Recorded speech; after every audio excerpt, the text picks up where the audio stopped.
Hello, Algebra 2 students. This is a lecture on the binomial expansion theorem. Let's start out what it means to expand a binomial. You guys have already been doing this. And if you guys were asked this question here, ever on test, 2x plus y to the third power, and I asked you to expand it, what I'm asking you to do is to take 2x plus y to the third power. So what would you do? Well, many students would incorrectly do this and apply the exponent in some way like that. And that is not at all what is mathematically correct. What you have to do is you have to remind yourself, well, to cube something means to multiply it by itself 3 times. So you'd have 2x plus y times 2x plus y, and that would be times 2x plus y. Now, what we've been doing is we would then take this and we would FOIL 2 of them together at a time.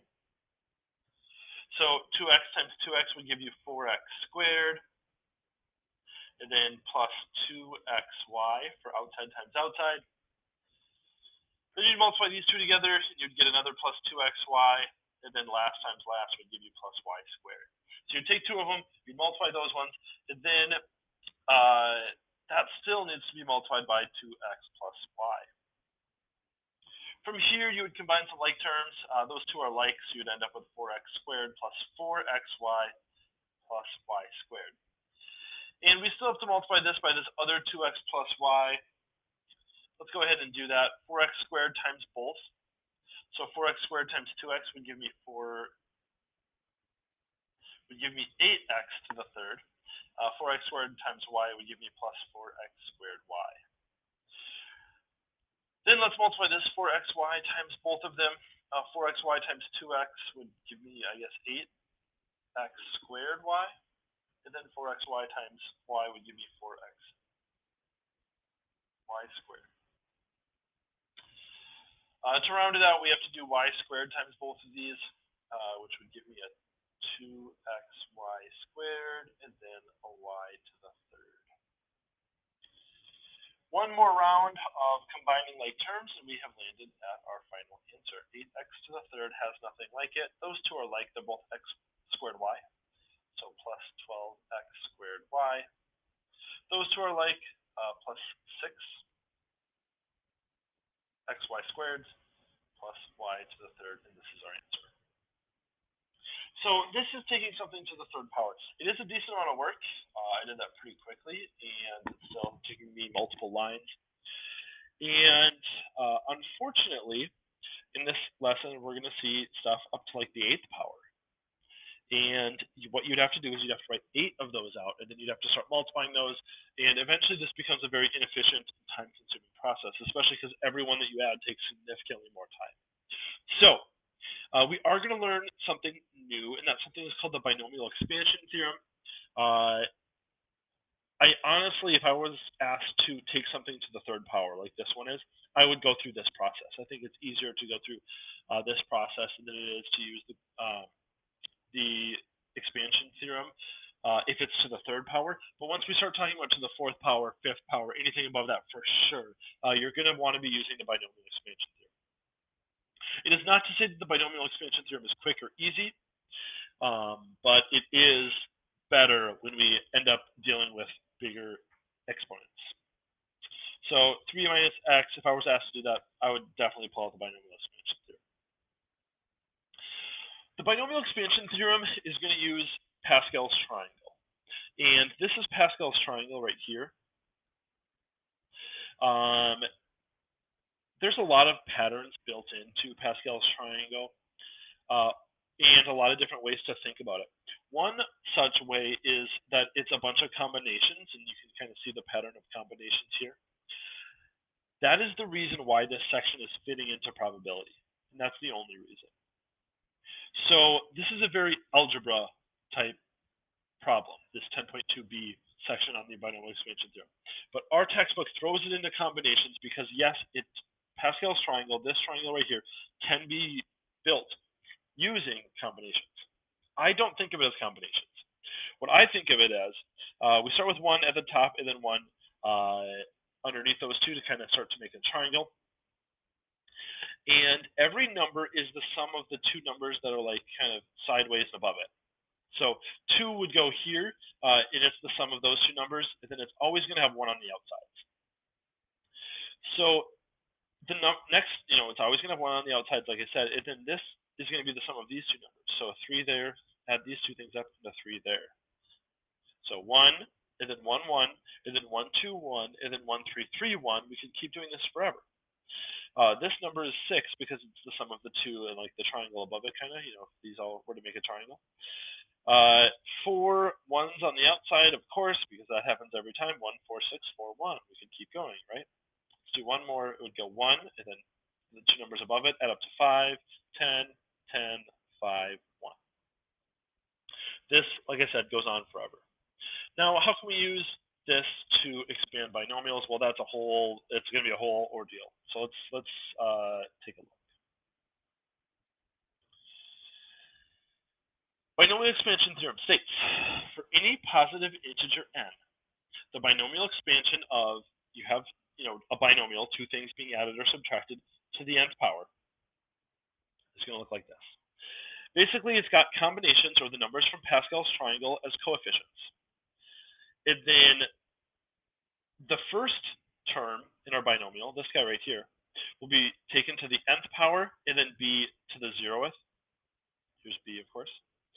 And then basically one integer is going to be shifted over for this term. So the a is being taken to 1 less, and the b is being taken to 1 more. And it's going to keep going through that process, and until you get to the a being taken to the 0th and the b being taken to the nth. The combinations here, this big C's, are going to be numbers from Pascal's triangle. So you are going to need to have Pascal's triangle in your notes, or be able to create it with relative ease. Let's go ahead and take a look at an example. So we want to do 2x plus y to the 5th. Instead of writing out 2x plus y 5 times and doing all that multiplication, what we're going to use is we're going to use Pascal's triangle and the binomial expansion theorem. So you're going to want to refer to your Pascal's triangle, and you're going to look for the row that has a 5 right away. It should go 1, 5. So let's go back to look at the triangle that we made. You can see it actually fits this row here, has 5 as its second number. So that's what we're going to go to. This is called the 5th row. It technically starts at row 0, and then 1, and then 2, and then 3, and then 4. Okay, and then 5. So the 5th row, because it's being taken to the 5th exponent.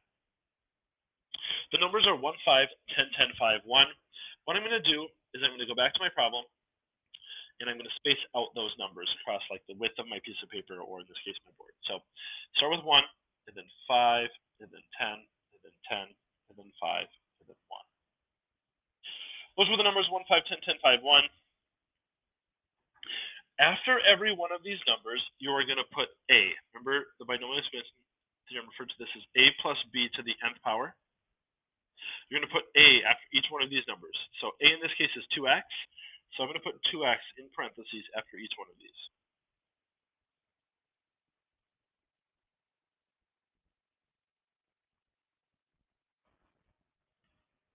And then I'm also going to put b in parentheses. B in this case is the y. I'm going to put y in parentheses after every one of the two x's.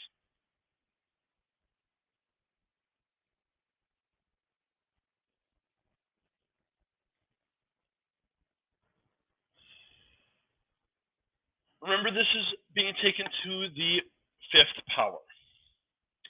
So I'm going to go over to my first term, and the first 2x, the first a, is going to get a 5, and the y is going to get a 0. And then I am going to trade 1 every time I go into a new term. So the next 2x is going to only have 4, but the y is going to have 1. 1 is being sent from the first number over. So it's 4, 1, then 3, 2, then 2, 3, then 1, 4, then 0, 5. That was all set up. I haven't really done any calculations, but that is the setup of the problem. And then from here, I'm going to work to simplify each of these terms. So one of the things that we're going to have to remember is our exponent properties. One of them says if you have an exponent being taken to, parentheses, you got some numbers being multiplied, that exponent has to get applied to both. So we're going to have 1 times 2 to the 5th times x to the 5th. And then also remember that anything being taken to the first power is 1. And so this multiplied by 1 here just kind of cancels out. And this is going to be our first term. We will simplify that to 32x to the 5th, because 2 to the 5th is 32, and 32 times 1 is just 32. Our first term is 32x to the 5th. Up next, we have a 5 being multiplied by 2 to the 4th, x to the 4th, y. 2 to the 4th is 16, and 16 times 5 would be 80. So we would have 80 x to the 4th y. That would be our second term. That's the second term, our final answer in the second term. Let's keep going. We would have 10 times 2 to the 3rd x to the 3rd y squared. Now, 2 to the 3rd is 8, and 8 times 10 would make 80, once again. So 80 x to the 3rd y squared. Keep it going. So that was this one. Up next, we have another 10 times 2 squared x squared y to the 3rd. 2 squared is 4, and 4 times 10 would be 40. X squared y to the 3rd. I hope you're loving this, because this is so fun. Up next, 5 times 2x, 2 to the 1st, x to the 1st, y to the 4th. 2 to the 1st is just 2. 2 times 5, 10. X, y to the 4th. Our last one, anything to the 0th is just 1, so that kind of cancels out. 1 times y to the 5th just makes y to the 5th. So we should be able to look at this and pick out some patterns. There are definitely patterns that happen, not so much with the coefficients, the numbers in front, but certainly with the exponents. We started with x to the 5th, then x to the 4th y. It should always be some sort of pattern like that. But this here is our final answer for that binomial expansion. Let's do one more. I want to do one that is subtraction, and it looks like we have that right here. Go ahead and pause it if you want to. I know this is still pretty early in your understanding of this, but even if you pause it, go step by step, try to figure out as much as you can. That would be fantastic. Step 1, like I said, is to look at the exponent, and this is being taken to the 6th. So go ahead and look at Pascal's triangle. The 6th row, it should have a 6 as its second number, so it should go 1/6. I didn't build it up there, but it looks like I have to build that one. So 1 on the outside, 6, 15, 20, 15, 6, 1. Of course, I'm just adding the numbers above it. 1, 16, 1, 6, 15, 20. 1, 6, 15, 20, and then building that down. 15, 6, 1. Great. Now the a term in parentheses after every number. 3, 3, 3,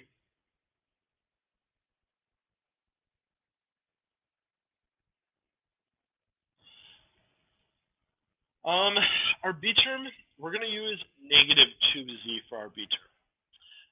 We're going to have to be super careful. A lot of mistakes are going to be made on this, but our b term is going to be negative 2z, and our problem is going to exist with those negatives. So we're going to have students making mistakes. Hopefully you're not one of them, because you're being very careful. Negative 2z, negative 2z, negative 2z, negative 2z, negative 2z. Now, the first a is going to get a 6, and then the first b is going to get a 0, and they're going to trade. So 6, 0, then 5, 1, then 4, 2, then 3, 3, then 2, 4, then 1, 5, then 0, 6. Now, just be really careful with your simplifying, and hopefully you're on the right track. So 3 to the 6th power, 3 to the 6th power is 729. times 1 is just 7. So we have 1 times 729 times, remember, anything to the 0th is just 1. So it goes away. And we just are going to end up with 729 as our first term. Up next, we have 6 times whatever 3 to the 5th is, times negative 2 times z. So negative 2 to the first times z to the first. So remember to type in your negatives with parentheses around them. So what we have is we have 6 times 3 to the 5th.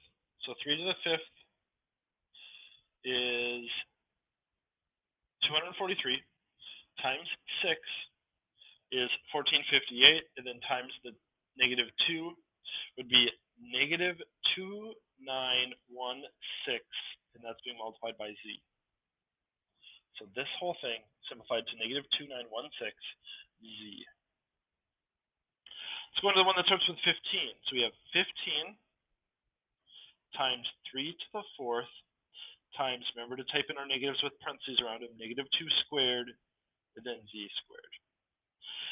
So 3 to the 4th is 81 times 15, and then times negative 2 squared. We know what negative 2 times negative 2 is, but if you type it into your calculator, it'll tell you it's 4 as well. So we're going to multiply that by 4 and get 4,860 z squared, right? Because of the z squared here. All this adds up or multiplies to a positive 4,860 z squared.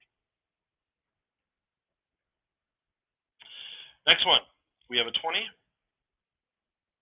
times 3 to the 3rd times negative 2 in parentheses to the 3rd z to the 3rd. 3 to the 3rd is 27, and 27 times 20 is 540 times negative 2 in parentheses to the 3rd is negative 4,320. And then we have z to the 3rd with that. So I think you guys can kind of see what we're doing here and how this is going to work. I'm going to keep going, but I think hopefully you guys are getting a good example of this. It is going to go positive, negative, in the event that you're subtracting like this. Let's keep going. Let's do this one next. We haven't done that one yet. 15 times 3 squared times negative 2 to the 4th z to the 4th. We know 3 squared is 9, and 9 times 15 is 135 times negative 2 in parentheses to the 4th is 2160, and that's z to the 4th. Ends up being positive, so we'll do plus 2160 z to the 4th. We have 2 left. Then we'll be done with this problem. Yay. Up next, we have 6. Let's do a new color. 6 times 3 to the 1st, which is just 3, times negative 2 to the 5th, z to the 5th. Negative 2 to the 5th is negative 32. If you type that in, you're going to get negative 32. You're multiplying that by 3, and then you're multiplying that by 6. What you end up with is negative 576, negative, we can do better, 576 z to the 5th. Last term is just going to be 1 times 1, because anything to the 0th is 1. We have negative 2 to the 6th, that would be 64 z squared. So, that's our final answer. That would have been a lot of work had we multiplied that out. I just want to say it was a lot of work the way it was, but had we had to write it out 6 times and multiply it, I think we would have given up along the way. So that would be our answer in this case. That would be as difficult of a problem as you would be able to see me go through. There will be some questions on your quiz or test that will just say, like, tell me the second term of this. And if that was the case, you could set it up, and then all I'm looking for is this term, which then is just this, which is then would just be -2916z. So there will be some questions like that, but that's really all that I can ask for the binomial expansion theorem. Please try a couple out and let me know if you have any questions.